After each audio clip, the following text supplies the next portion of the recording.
ఆరోగ్యాభిలాషులకు నా నమస్కారం. ఈ రోజుల్లో మనం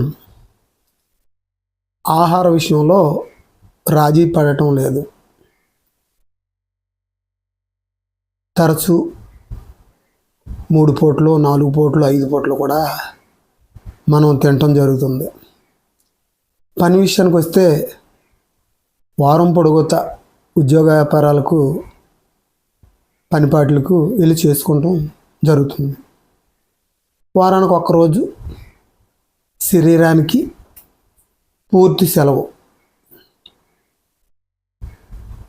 అయితే ఆదివారం రోజు శరీరానికి పూర్తిగా సెలవు ఇచ్చిన రోజు మనం రోజువారీ తినే ఆహారం కంట ఎక్కువగా మనం లోడ్ వేస్తున్నాం. ఒక రకంగా గేర్ కాదు, ఫుల్ గేర్. అది కూడా నాన్ వెజ్. ఈ నాన్ వెజ్ తిని ఆరోగ్యాన్ని పూర్తిగా బలంగా తయారు చేసుకుంటున్నాము. మనం కడుపు నింపుగా తింటున్నాము, మంచి ఆరోగ్యవంతులుగా ఉంటున్నామనే ఆలోచన మనకు ఉండొచ్చు. నాన్ వెజ్ బలమే కాదంటలేదు, కానీ మనం ప్రతిదీ కూడా మితంగా తింటున్నామని మీరు ఎప్పుడైనా అనుకున్నారా? రోజత్తమానం మనిషికి కావాల్సింది 2500 క్యాలరీ మనం పనిపాట్లు చేసే వాళ్ళకి. అటువంటిది ఈ సెలవు రోజు శరీరానికి ఏ శ్రమ లేకుండా ఎక్కువగా రెస్ట్ ఇచ్చి, ఆ రెస్ట్ ఇచ్చిన రోజున వేల కొలది క్యాలరీ ఆహారం మనం భుజిస్తున్నాం. భుజించినప్పుడు మనకి మన శరీరానికి కావాల్సిన క్యాలరీ మాత్రం ఖర్చుగా తీసుకొని ఉన్న క్యాలరీ అంతా ఏమవుతుందో ఎప్పుడైనా గమనించారా? ఇదే కొలెస్ట్రాల్గా మారిపోతుంది. కొలెస్ట్రాల్గా మారిపోయి మనకి విపరీతమైన ఊబకాయం పెరిగిపోయి ఆవేశాలు రావటం, హార్ట్ అటాక్లు రావటం, ఈ తొందరగా అరక్క గ్యాస్ ట్రబుల్ రావటం, ఇటువంటివి జరుగుతున్నాయి. కనీసం వారం పొడుగుతా పనిచేసి వారానికి ఒకరోజు శరీరానికి రెస్ట్ ఇస్తున్నారు. అలాగే వారం పొడుగుతా మీరు అనేక రకాల ఫుడ్లు తింటున్నారు. కనీసం మీ జీర్ణశయానికి ఒక్కరోజైనా రెస్ట్ ఇస్తున్నారా?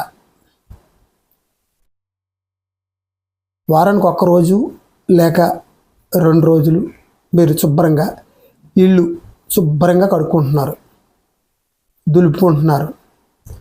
భోజనాలు అయిన తర్వాత చక్కగా కొండలు శుభ్రం చేసి బయట ఆరబెట్టుకుంటున్నారు. మరి అటువంటిది మీరు రోజు తిని ఈ జీర్ణశయాన్ని మీద లోడ్ ఎక్కువ వేస్తున్నారు. దీనికి సంబంధించి కనీసం వారానికి ఒక్కరోజుకైనా శుభ్రంగా దాన్ని క్లీనింగ్ చేసుకొని ఇస్తున్నారా? చెమట పడితే పొద్దున్న 2 బకెట్లు, సాయంకాలం 2 బకెట్లు స్నానం చేస్తారు పైన. అలాగైనా బ్యాడ్ స్మెల్ వచ్చిందనుకోండి, స్మెల్, సెంట్లు అత్తర్లు పోస్తారు. అనేక రకాలుగా మనం పైన చేస్తున్నాం. కనీసం లోపల ఒక రోజునైనా, వారానికి ఒక రోజైనా శుద్ధి చేస్తున్నారా? పిల్లలు చదువుకొని హోంవర్క్లు చేసి ఇంట్లో నిండా పుస్తకాలు ఎక్కడెక్కడ పాడేస్తే ఎంత చిరాకు చేసేస్తున్నారు, ఎంత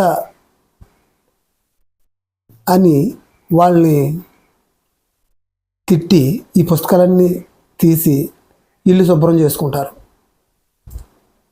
అటువంటిది అప్పటికప్పుడే టీ తాగుతారు, అప్పటికప్పుడే టిఫిన్ చేస్తారు, అప్పటికప్పుడే ఏవో ఫ్రూట్స్ తింటారు, అప్పటికప్పుడే స్నాక్స్ తింటారు.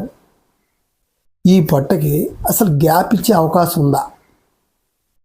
అందుగురించి మీకు చెప్పేది ఏంటంటే, వారం పొడుగుతా మీరు ఏ ఆహారం తిన్నా, కనీసం ఆదివారం నాడు నాన్ వెజ్ తిన్నా, సోమవారం నాడు పూర్తిగా మీ ఆరోగ్యానికి, మీ జీర్ణశయానికి చక్కటి రెస్ట్ ఇస్తే అది క్లీనింగ్ చేసుకుంటుంది. మళ్ళీ మరటి రోజుకి నేను రెడీ అనే అవకాశం ఉంది. అందు గురించి ఈ వీడియో చూసిన ప్రతి ఒక్కరు కూడా వారం పొడుగుతో మీరు ఏం తిన్నా ఆదివారం నాడు శరీరానికి రెస్ట్ కాబట్టి ఆ రోజు మీరు హెవీ ఫుడ్ వేసుకున్నా సోమవారం నాడు మీ జీర్ణశయానికి చక్కగా రెస్ట్ అనేది ఇవ్వండి. ఇచ్చినట్లయితే మీరు అనారోగ్యాలు పాలవకుండా మంచి ఆరోగ్యవంతులుగా తయారవుతారని ఈ వీడియో ద్వారా మీకు తెలియపరుస్తున్నాను. అందరికీ సెలవు. ధన్యవాదాలు.